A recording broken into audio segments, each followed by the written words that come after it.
রাস্তা দিয়ে যাচ্ছেন, একটা বিড়াল দেখেছেন, ঠাস করে লাথি মেরে দিলেন, দয়া নেই।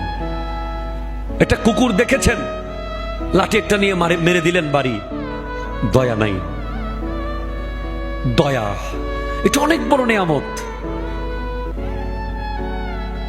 যারা আল্লাহ থেকে অনেক দূরে চলে যায়, গুনাহ করতে করতে দিল পাথর হয়ে যায়, এরা এক সময় দয়া মায়া হারিয়ে ফেলে।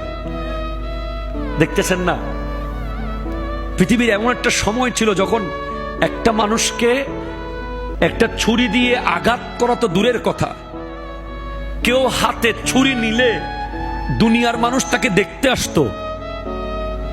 আর এখন প্রতিদিন মানুষ মেরে ফেলা হচ্ছে, প্রতিদিন মানুষ খুন করা হয় 10 টাকার জন্য, 5 টাকার জন্য, 1000 টাকার জন্য, 10,000 টাকার জন্য, সামান্য ক্ষমতার জন্য কত মানুষ ধুপ ধুপ করে মেরে ফেলা হয়।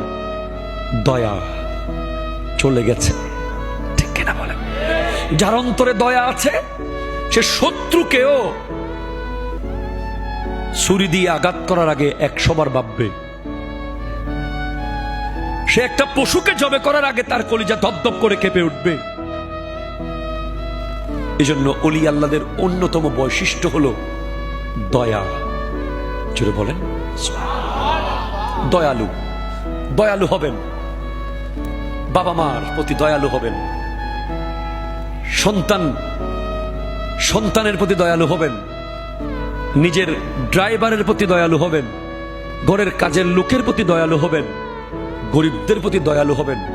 হ্যাঁ, শাসন করবেন, তবে কঠোর হবেন, লিমিটের বাইরে নয়। দয়া মায়া থাকতে হবে, ঠিক কিনা জোরে বলেন।